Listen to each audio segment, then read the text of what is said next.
बिस्मिल्लाहिर्रहमानिर्रहीम। Today's topic of discussion is past you Q revision of inflammation. आज की इस वीडियो में इन्फ्लेमेशन के पास्ट यू क्यू को डिस्कस करने वाले हैं और फिर इसके बाद जो वीडियो होगी उसके बाद उसके अंदर हम इंपॉर्टेंट एमसीक्यूज पॉइंट्स को डिस्कस करेंगे।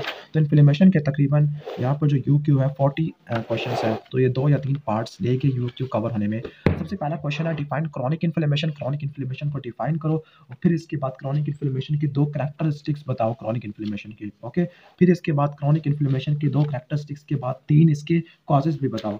तो क्रॉनिक इन्फ्लेमेशन की डेफिनेशन से स्टार्ट करते हैं। क्रॉनिक इन्फ्लेमेशन एक रिस्पॉन्स होता है, ऐसा रिस्पॉन्स जिसका ड्यूरेशन काफ़ी ज़्यादा प्रोलॉन्ग होता है। इसके अंदर इन्फ्लेमेशन, टिश्यू रिपेयर और टिश्यू इंजरी और टिश्यू रिपेयर तीनों चीज़ें एक टाइम पे एग्जिस्ट कर रही होती है। इन्फ्लेमेशन भी, टिश्यू की इंजरी भी और टिश्यू का रिपेयर भी, जब तीनों एट अ टाइम प्रेजेंट कर रहे हो और जो टिश्यू की इंजरी है वो प्रोलॉन्ग ड्यूरेशन की हो, लाइक वीक्स और मंथ्स की हो, तो ऐसे टाइप की इन्फ्लेमेशन को क्रॉनिक इन्फ्लेमेशन बोलते हैं। अब क्रॉनिक इन्फ्लेमेशन एक्यूट के बाद भी हो सकती है या फिर ये डायरेक्टली भी क्रॉनिक इन्फ्लेमेशन स्टार्ट हो सकती है। ठीक हो गया, तो पहले क्रॉनिक इन्फ्लेमेशन को डिफाइन कर दिया। इसके बाद वो कहते हैं कि 2 कैरेक्टरिस्टिक्स बताओ, तो हम मॉर्फोलॉजिकल फीचर्स को पढ़ लेते हैं। एक्यूट इन्फ्लेमेशन के अंदर वैस्कुलर चेंजेस, एडिमा और न्यूट्रोफिल इन्फिल्ट्रेशन थी। क्रॉनिक इन्फ्लेमेशन के अंदर जो इन्फिल्ट्रेशन होती है मोनोन्यूक्लियर सेल की होती है, स्पेसिफिकली मैक्रोफेजेस की, लिम्फोसाइट की और प्लाज्मा सेल की। तो पहली बात है कि infiltration with a mononuclear cell जिसमें मैक्रोफेजेस, लिम्फोसाइट और प्लाज्मा सेल है।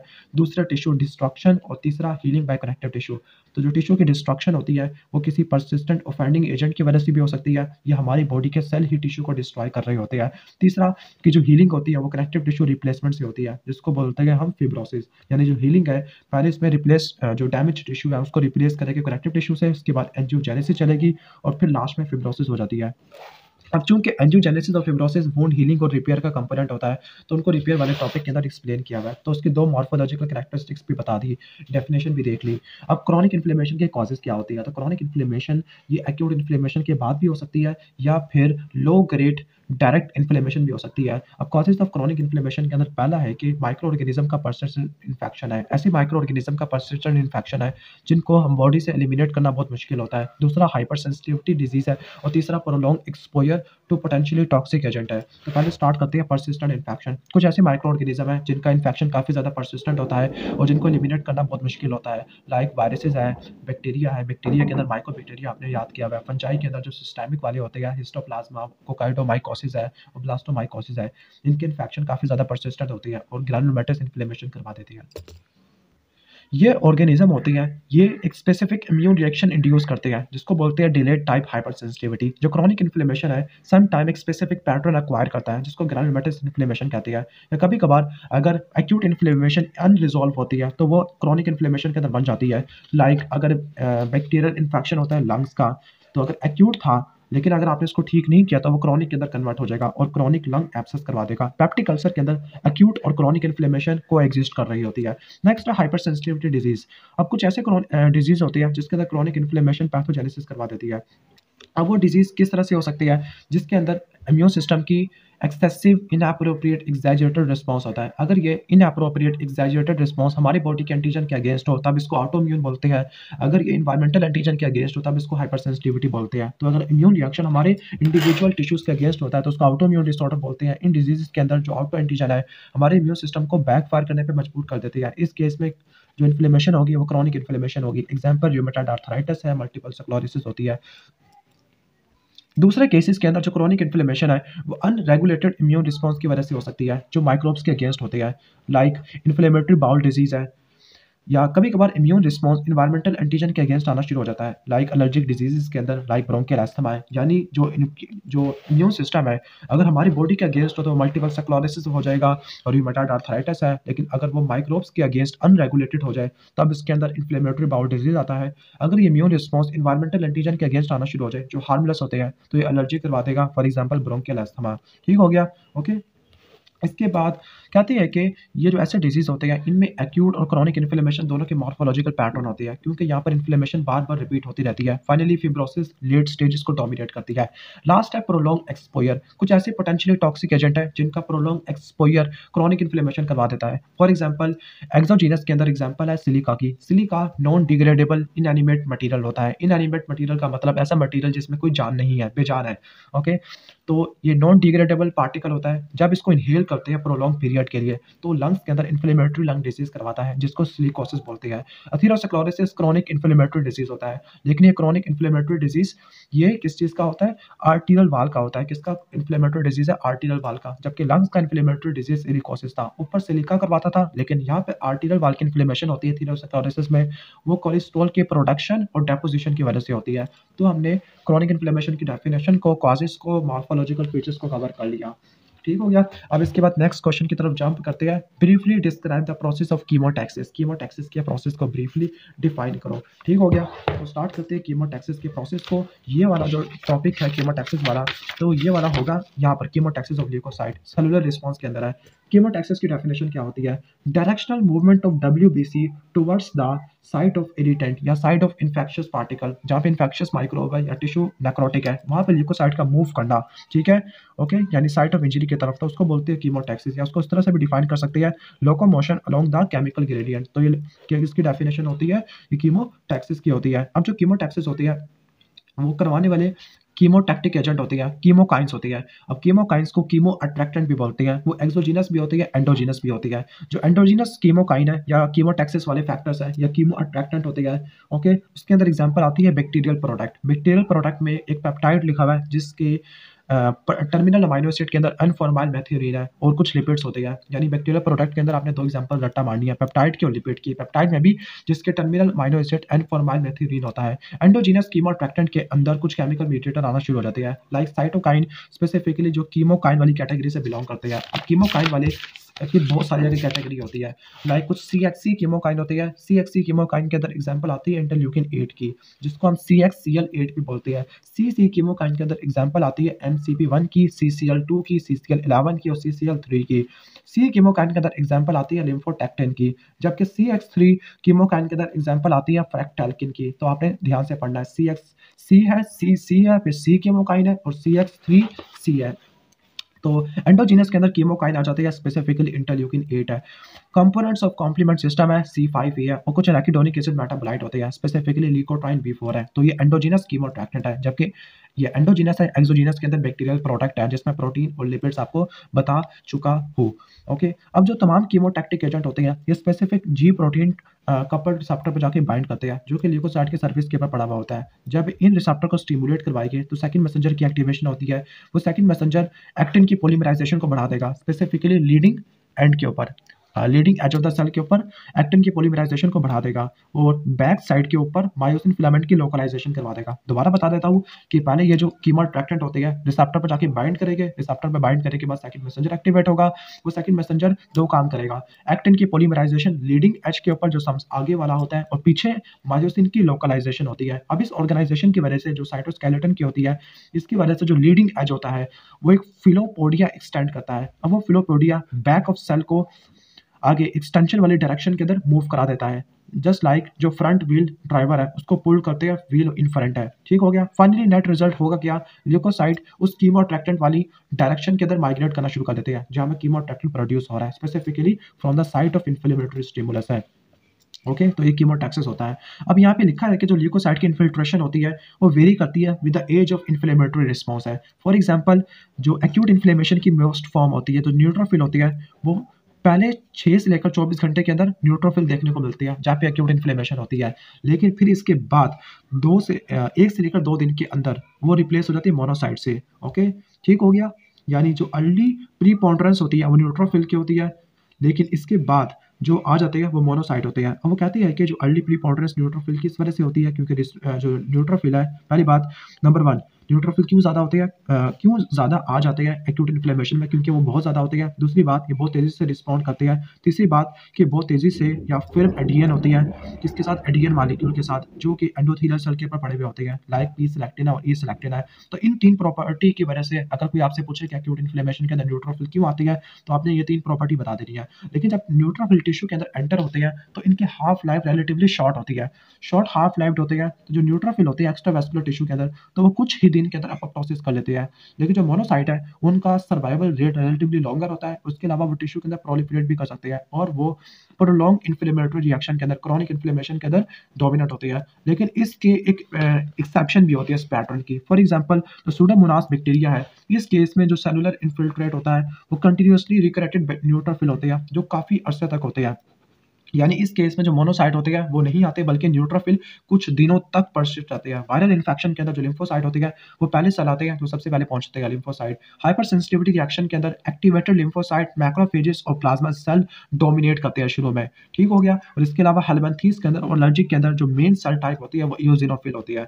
बाकी इनके अलावा जो कंडीशंस है इनके अंदर न्यूट्रोफिल परसिस्ट करते होते हैं। ओके, अब हमें ल्यूकोसाइट की रिकरेंटमेंट भी समझ आ गई है, माइग्रेशन भी समझ आ गई है। तो इन्फ्लेमेशन को कंट्रोल करने के लिए कि अगर हार्मफुल इन्फ्लेमेशन हो रही है तो हम ऐसी ड्रग बनाते हैं जो टीएनएफ को ब्लॉक कर देती है या ल्यूकोसाइट के इंटेग्रिन को ब्लॉक कर देती है या दूसरे काम करना शुरू कर देती है। तो हम इनकी ड्रग्स वगैरह को यूज़ करते हैं। उम्मीद है कि आपको कीमोटैक्सिस ऑफ ल्यूकोसाइट समझ आ गया होगा। ठीक हो गया कि न्यूट्रोफिल कब आती है, मोनोसाइट कब आती है। ओकियन डिसऑर्डर के अंदर न्यूट्रोफिल रिप्लेस हो जाती है लिम्फोसाइट से और इओसिनोफिल से। नेक्स्ट क्वेश्चन की तरफ आ जाते हैं। Describe the mechanism of increase permeability of the vessels in the acute inflammation. Acute inflammation के अंदर जो वेस्कुलर परमिएबिलिटी होती है वो किन किन मैकेनिज्म से हो जाती है। ओके, तो जो वेस्कुलर परमिएबिलिटी होती है, जिसको वेस्कुलर लीकेज है, वो पहली बात किसकी परमिएबिलिटी होती है, किसकी परमिएबिलिटी बढ़ती है, पोस्ट कैपिलरी वेन्यूल की परमिएबिलिटी बढ़ती है। अब जो वेस्कुलर परमिएबिलिटी का बढ़ती है वो किन किन से होती है। पहला है mechanism contraction of endothelial cell है। ठीक है, okay, contraction of endothelial cell है। और जो दूसरा मैकेनिज्म है वो एंडोथेलियल इंजरी होती है। तो पहला कॉन्ट्रैक्शन ऑफ एंडोथेलियल सेल है। जो एंडोथेलियल सेल की कॉन्ट्रैक्शन होती है उसकी वजह से इंटर एंडोथेलियल गैप ओपन हो जाती है और ये कॉमन मैकेनिज्म है वेस्कुलर लीकेज का। हिस्टामिन से, ब्रैडिकाइनिन से, ल्यूकोट्राइन से होता है। HBl से रट्टा मार लेना, हबीब बैंक लिमिटेड है। ठीक है, अब इसको इमीडिएट ट्रांजिएंट रिस्पॉन्स भी बोलते हैं। क्यों? क्योंकि ये बहुत जल्दी होता है। जैसे मीडिएटर एक्सपोज हो जाती है, जैसे मीडिएटर रिलीज होते हैं तो फौरन ही हो जाता है और ये शॉर्ट लिव्ड होता है। तो इसको इमीडिएट ट्रांजिएंट रिस्पॉन्स बोलते हैं। 15 से 30 मिनट के अंदर अंदर ही हो जाता है। अगर माइल्ड इंजरी होती है, स्पेसिफिकली बर्न्स के बाद, इरेडिएशन के बाद, अल्ट्रावायलेट की रेडिएशन है, ठीक है, या आयोनाइजिंग रेडिएशन है, या बैक्टीरियल टॉक्सिन का एक्सपोजर है, तो जो वेस्कुलर लीकेज होती है वो 2 से लेकर 12 घंटे के बाद होती है। यानी जो 15 से लेकर 30 मिनट वाली वेस्कुलर लीकेज नहीं हो पाती और ये कुछ घंटों तक परसिस्ट रहती है। इसको कहते हैं प्रोलॉन्ग्ड, या फिर इसको हम क्या कह सकते हैं, हम डिलेड प्रोलॉन्ग लीकेज है। डिलेड प्रोलॉन्ग लीकेज है, यानी जो इमीडिएट ट्रांजिएंट रिस्पॉन्स है वो हिस्टामिन की वजह से, ब्रैडिकाइनिन की वजह से, ल्यूकोट्राइन की वजह से होता है। जबकि डिलेड प्रोलॉन्ग्ड लीकेज है वो किसकी वजह से होती है, वो बर्न्स की वजह से होती है, रेडिएशन की वजह से होती है और इसके अलावा टॉक्सिन्स होते हैं। ओके, BRT, ठीक है, बर्न्स, इसके अलावा रेडिएशन है और टॉक्सिन्स होती है, अल्ट्रावायलेट रेडिएशन है। तो इस केस में डिलेड प्रोलॉन्ग लीकेज होती है क्योंकि यहाँ पे जो 2 से लेकर 12 घंटे का डिले आता है, जबकि वहाँ पे 15 से लेकर 30 मिनट का था और ये काफ़ी घंटों तक परसिस्ट रहती है। जो सन बर्न है वो इसकी क्लासिकल एग्जाम्पल होती है।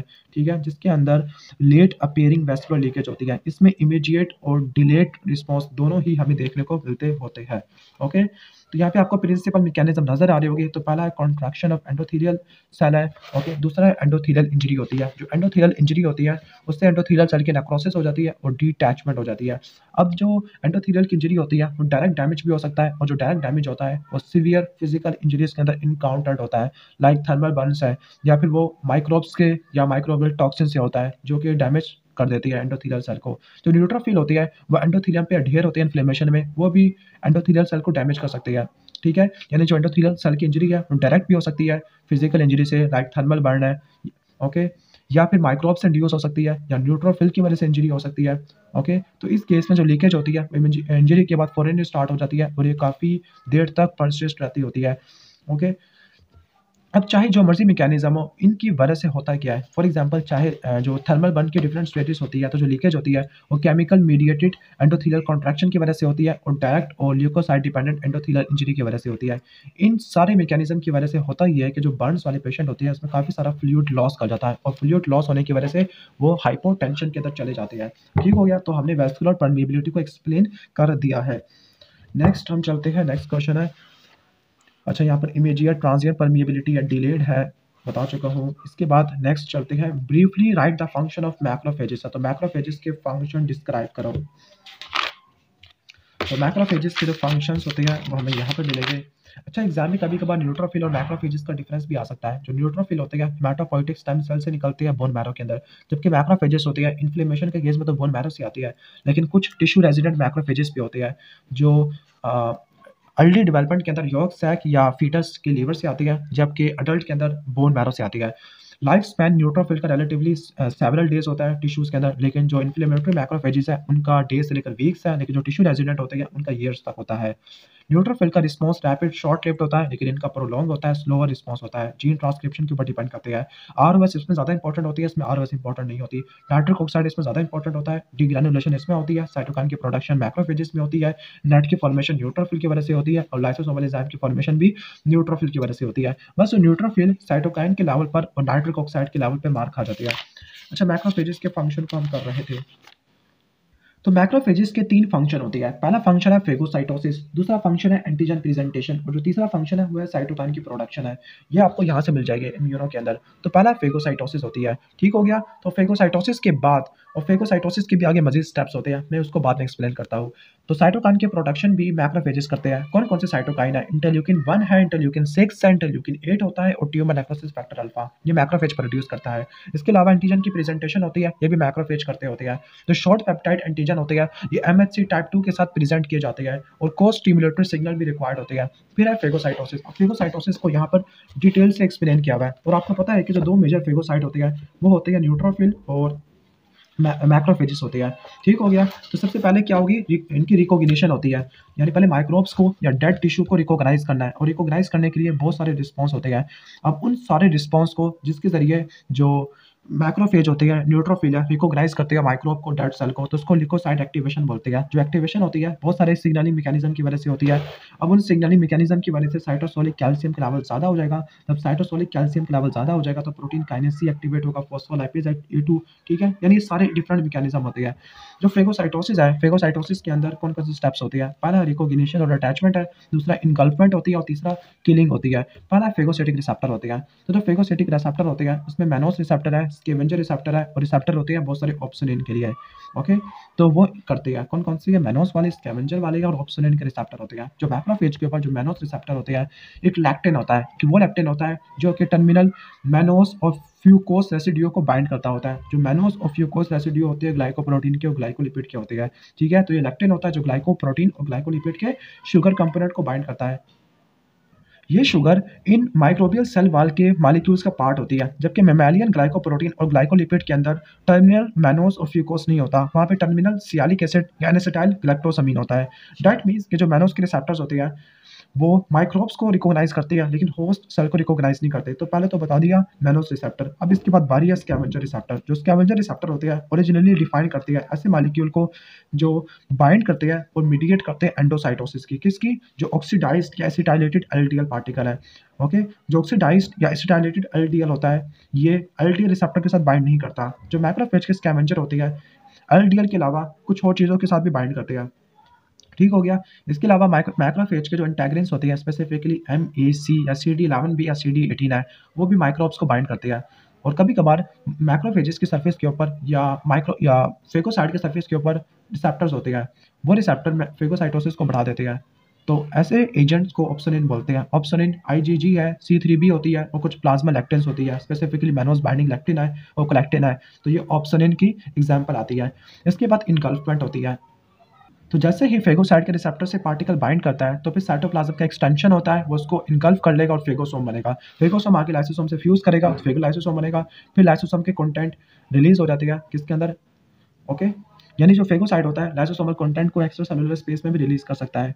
इसके बाद इंट्रासेलुलर डिस्ट्रक्शन होती है। जो डिस्ट्रक्शन होती है वो आरओएस से होती है, रिएक्टिव नाइट्रोजन स्पीशीज से होती है और इसके अलावा लाइसोसोमल एंजाइम से होती है। ओके, तो ये आपको सारे स्टेप्स बता दिया है। तो हमने तकरीबन कितने क्वेश्चंस को सॉल्व कर लिया है? हमने 4 क्वेश्चंस को सॉल्व कर लिया है। बाकी क्वेश्चंस को नेक्स्ट वीडियो में कवर करेंगे। तो वीडियो को लाइक कर देना।